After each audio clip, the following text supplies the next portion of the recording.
Volontairement ou non, le studio Telltale Games, avec le premier épisode de leur jeu The Walking Dead, a entrepris de dépoussiérer sérieusement le jeu d'aventure point and click.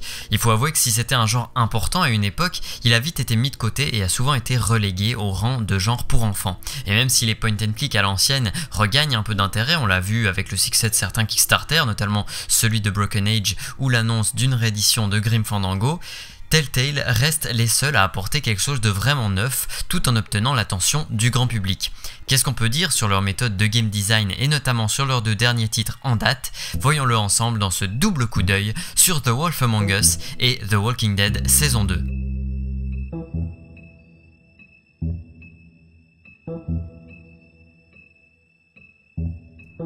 D'abord, dans un point and click classique, les mécaniques de gameplay sont ultra simplistes. On clique sur les éléments de l'environnement pour interagir avec eux et souvent résoudre des énigmes. C'est donc le fait d'être attentif à certains éléments visuels ou auditifs et de trouver les bonnes interactions qui permet de progresser dans le jeu.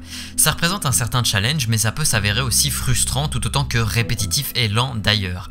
Le parti pris de Telltale est de se débarrasser de ces contraintes de challenge. Toutes les interactions possibles sont indiquées très clairement avec des cercles blancs par exemple et il n'y a pas d'énigmes à proprement parler, un premier point qui différencie leur jeu des point and click classiques. Le deuxième, c'est de se concentrer sur le scénario, la mise en scène et la narration plutôt que sur les puzzles ou le gameplay. Donc d'un côté on réduit les possibilités d'interaction et le joueur devient plus spectateur qu'acteur, mais de l'autre on met le paquet sur la mise en scène et la transmission d'émotions tout en variant un peu les mécaniques de gameplay histoire de rythmer un peu tout ça et d'empêcher le joueur de s'ennuyer ou d'avoir trop l'impression de regarder un épisode de série. Dans Walking Dead, comme dans Wolf Among Us, on a trois grands types de phases qui se succèdent de manière plus ou moins équilibrée. Des phases d'exploration style point and click classique, c'est-à-dire se déplacer dans un environnement et interagir avec des objets ou des personnages, mais toujours de manière assez dirigiste. Ensuite on a des phases d'action dans lesquelles il faudra se battre à coups de QTE pour réussir une séquence de jeu et éviter un game over, et enfin des séquences de dialogue qui vous permettent de choisir ce que dira votre personnage, ce qui peut influencer de manière plus ou moins drastique la suite des événements. Je passe rapidement sur The Walking Dead saison 2, d'une part parce qu'il est très similaire au 1 et d'autre part parce que l'ultime épisode n'est pas encore disponible à l'heure où je fais cette vidéo. Parce que oui, il faut le noter, Telltale fait des jeux épisodiques. Ils sortent en fait les épisodes à leur rythme et les joueurs peuvent choisir d'acheter la saison complète de 5 épisodes dès le départ ou d'attendre que tous les épisodes soient sortis. C'est un modèle économique qui a ses avantages parce que les développeurs sont libres de bosser à leur rythme justement et de refaire parler de leur jeu à chaque sortie d'un nouvel épisode, mais comme pour l'Early Access, certains joueurs payent pour quelque chose qui n'est pas encore complet et pourront éventuellement être déçus. Donc du coup, pour résumer Walking Dead saison 2, je pense que c'est pour l'instant une bonne suite, très similaire au premier épisode, avec beaucoup des mêmes qualités, c'est-à-dire des personnages attachants, une histoire soignée et prenante, et des choix qui ont des conséquences. Mais il a aussi beaucoup des mêmes défauts, comme quelques problèmes de rythme dans la mise en scène, et des mécaniques de gameplay très peu poussées. On a peu d'évolution, mis à part du côté du scénario, puisqu'on ne contrôle pas le même personnage, et le développement du caractère du personnage est assez intéressant. Mais bon, après on a toujours la même dynamique, c'est-à-dire fuir les zombies, trouver un refuge, se rendre compte que le refuge n'est pas sûr, mort d'un personnage, rencontre d'un nouveau personnage, fuir les zombies et ainsi de suite. Ça reste la même chose dans les grandes lignes, mais en tout cas si vous avez aimé le 1, allez-y, sinon passez votre chemin en gros. Je vais donc m'attarder un peu plus sur The Wolf Among Us et faire aussi la comparaison parce qu'il est un peu différent, pour ensuite faire un constat sur la direction des jeux Telltale actuels et ce qu'on peut espérer pour la suite. Donc tout comme The Walking Dead s'appuyait sur l'univers des comics de Robert Kirkman, The Wolf Among Us prend pour base un autre comic qui s'appelle Fables, qui a été créé par Bill Willingham. Dans cet univers plutôt intéressant, les personnages principaux sont des réimaginations de personnages de contes de fées et de folklore divers et variés qui vivent en communauté dans un quartier de New York appelé Fabletown.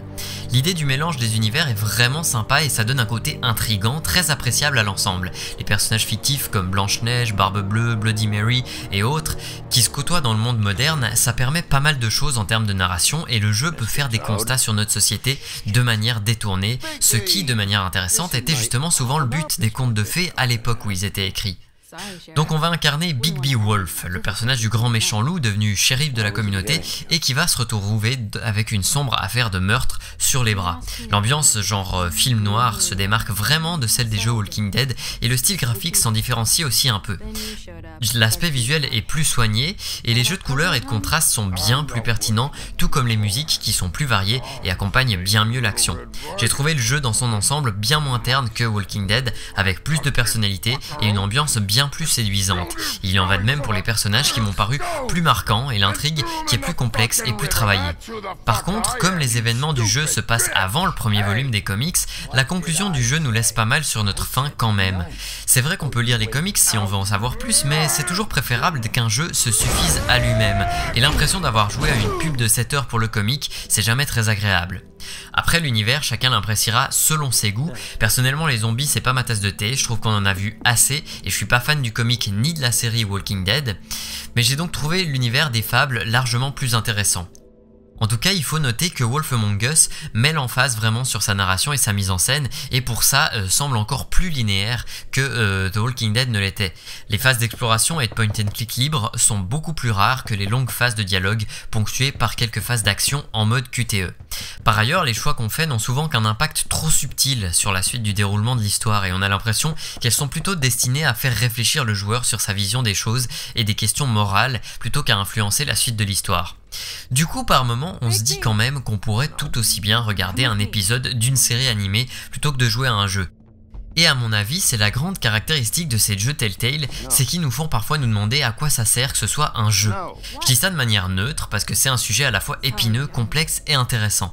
Qu'est-ce que Wolf Among Us ou les jeux Walking Dead de Telltale apportent de plus aux consommateurs en tant que jeux que s'ils étaient des séries animées par exemple ? D'un côté, les interactions permettent aux joueurs de se sentir plus impliqués dans l'histoire qu'on nous propose de vivre, et les choix qu'il fait personnalisent son expérience, et on peut ensuite en discuter avec les autres joueurs sur quels choix on a fait et quelles ont été justement leurs conséquences, etc. D'ailleurs, c'est toujours intéressant de voir les pourcentages de joueurs qui ont fait le même choix que nous à la fin d'un épisode. Mais d'un autre côté, le jeu, en tout cas Wolf Among Us, reste assez linéaire, à quelques exceptions près.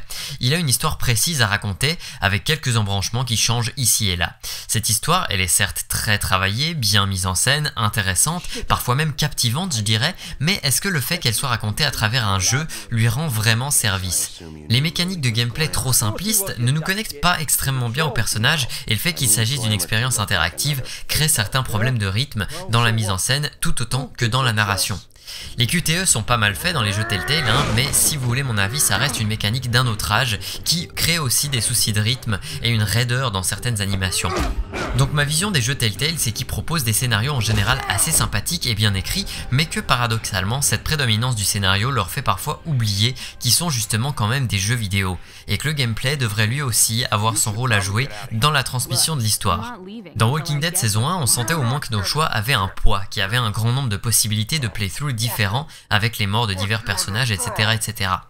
Il reste que le rôle du gameplay en lui-même est trop souvent de tenter maladroitement d'impliquer leur joueur en lui faisant faire des choix de dialogue importants ou non, ou alors de mâcher des boutons ou de cliquer aux endroits où il y a des cercles pour continuer l'histoire, ce qui a souvent pour effet de ralentir le rythme ou de se mettre en travers de la mise en scène qui est plutôt en elle-même plutôt bonne.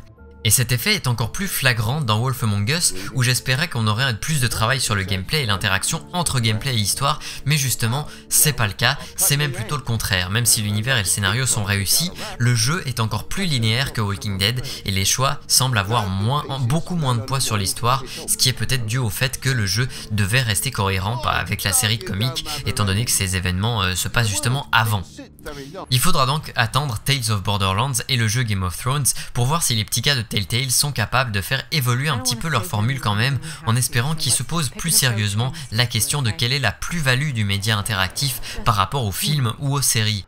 Et j'espère bien que s'ils produisent des jeux et non pas des films, c'est pas seulement dû au fait que le public vidéoludique est plus large et qu'il est plus facile d'impressionner la presse et les joueurs avec un scénario qui tient debout et qui est écrit intelligemment, parce que bien sûr c'est bien plus rare dans le jeu vidéo que dans le cinéma ou les séries TV. Enfin bref, certains me diront peut-être que je m'attarde sur des détails, et oui je sais que j'ai posé plus de questions que je n'ai donné de réponses dans ce coup d'œil, mais c'est parfois aussi ça le rôle du critique, poser des questions et réfléchir sur les jeux, leur sens, leur but, etc. Et les titres Telltale sont des jeux qui se prêtent bien à ce genre d'exercice. N'hésitez donc pas à en discuter dans les commentaires, en toute politesse et avec civilité bien sûr. Mis à part tout ça, je tiens à souligner que je conseille tout de même fortement Wolf Among Us et les jeux Walking Dead à tous ceux qui savent apprécier un jeu narratif bien écrit et travaillé, qui apprécient le style graphique très réussi et qui n'ont pas peur d'un gameplay un peu minimaliste et d'un rythme un petit peu lent. D'ailleurs, il faut pas non plus avoir peur d'un jeu en anglais non sous-titré, attention, parce que c'est de nouveau le cas ici. Bref, c'est du Telltale sans grande surprise et c'est du bon, mais pour moi personnellement il manque un tout petit quelque chose en termes de game design pour que ce soit vraiment excellent et inoubliable. Mais bon, Telltale se porte bien et on devrait avoir l'occasion d'en discuter à propos de leur prochain titre. Voilà, c'était donc Don Pasqualino avec un coup d'œil sur The Walking Dead et Wolf Among Us de Telltale Games. Merci d'avoir regardé et bon jeu à tous. Allez, à plus les amis.